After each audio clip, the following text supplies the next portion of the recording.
قبر دنیا کا آخری گھر اور آخرت کے گھر کا پہلا دروازہ ہے۔ قبر آخرت کی منزلوں میں سے پہلی منزل ہے۔ اگر یہاں آدمی نجات پا گیا تو بعد کا مسئلہ آسان ہے، اور اگر یہاں چھٹکارا نہیں ملا تو بعد کے مراحل سخت تر آئیں گے۔ قبر کھودنے والے کے بارے میں نبی کریم صلی اللہ علیہ وسلم نے فرمایا، جس نے میت کے لیے قبر کھودی اور اسے اس میں اتارا، اللہ نے اس کے لیے ایک گھر کا اجر لکھ دیا جس میں وہ قیامت تک قیام کرے گا۔ یہ حاکم کی حدیث ہے، مستدرک للحاکم۔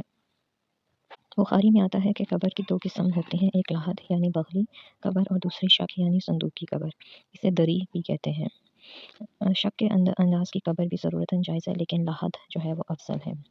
اللہ کے رسول صلی اللہ علیہ وسلم نے فرمایا کہ لاحد ہمارے لیے ہے اور شک ہمارے غیروں کے لیے ہے۔ تدفین کے دوران کسی عالم دین کو لوگوں کے درمیان بیٹھ کر نصیحت کے طور پر آخرت کا تذکرہ کرنا چاہیے۔ نیز موت کی تعریف اور اس کی یعنی پہچان اور اس کی حقیقت کو دین کے حوالے سے بیان کیا جانا چاہیے۔ اس سلسلے میں ایک حدیث ہے، صحابی رسول برا بن عازب فرماتے ہیں، ایک انصاری کے جنازے میں ہم رسول اللہ صلی اللہ علیہ وسلم کے ہمراہ نکلے۔ جب ہم قبر کے پاس پہنچے تو ابھی لاحد تیار نہیں ہوئی تھی، چنانچہ آپ صلی اللہ علیہ وسلم قبلہ رو ہو کر بیٹھ گئے اور ہم بھی آپ صلی اللہ علیہ وسلم کے ارد گرد بیٹھ گئے، گویا کہ ہمارے سروں پر پرندے ہوں، یعنی خاموشی سے بیٹھ گئے۔ آپ صلی اللہ علیہ وسلم کے دست مبارک میں ایک چھڑی تھی جس سے آپ صلی اللہ علیہ وسلم نے زمین کو ریت رہے تھے۔ پھر دو تین مرتبہ ارشاد فرمایا کہ عذاب قبر سے اللہ کی پناہ چاہو۔ پھر آپ صلی اللہ علیہ وسلم نے 3 مرتبہ دعا فرمائی، اللہم انی اعوذ بک من عذاب القبر، اے اللہ میں عذاب قبر سے آپ کی پناہ چاہتا ہوں۔ پھر فرمایا، جب مومن بندہ اس دنیا سے رخصت ہو کر آخرت کو سدھارنے والا ہوتا ہے تو آسمان سے اس کے پاس فرشتے آتے ہیں، ایسے روشن چہرے والے گویا کہ سورج۔ ان کے پاس جنت سے لایا ہوا کفن ہوتا ہے اور جنت ہی کی خوشبو۔ حد نگاہ تک وہ آ کر بیٹھ جاتے ہیں۔ آخر میں ملک الموت علیہ السلام تشریف لاتے ہیں اور اس میت کے سر کے پاس بیٹھ کر فرماتے ہیں، اے پاکیزہ روح، پہنچو اپنے رب کی مغفرت اور عنایت کے پاس۔ رسول اللہ صلی اللہ علیہ وسلم نے فرمایا، پھر وہ اس طرح نکلتی ہے جیسے پانی کا قطرہ مشکیزے کے منہ سے آہستگی سے ٹپکتا ہے۔ چنانچہ وہ فرشتہ یعنی ملک الموت اسے لے لیتے ہیں تو دوسرے فرشتے آنکھ جھپکنے سے پہلے ان سے وصول کر لیتے ہیں، پھر وہ اسے جنتی کفن اور خوشبو میں رکھ لیتے ہیں۔ اس بارے میں اللہ کا ارشاد ہے، ہمارے پاس بھیجے ہوئے فرشتے اس کی جان نکال لیتے ہیں اور اپنا فرض ادا کرنے میں ذرا کوتاہی نہیں کرتے۔ سورہ الانعام میں آتا ہے یہ۔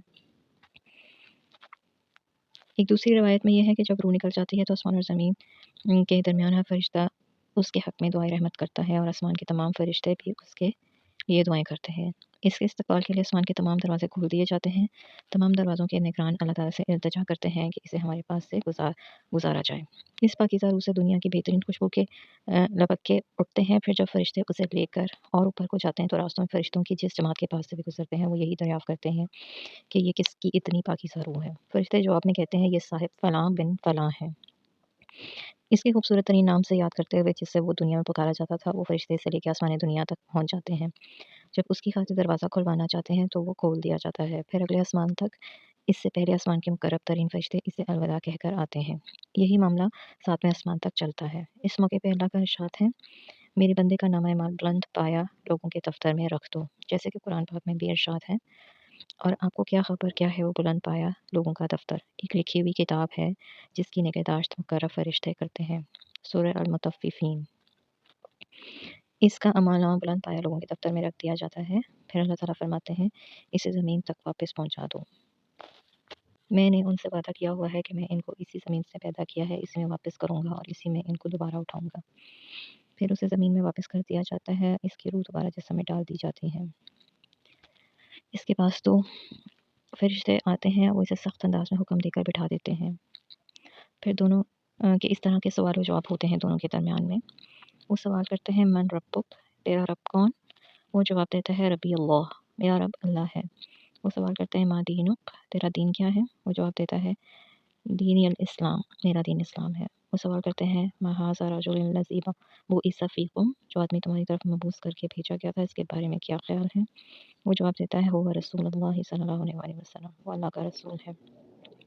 وہ سوال کرتے ہیں، وما علمک، وہ تیری معلومات کیا ہیں؟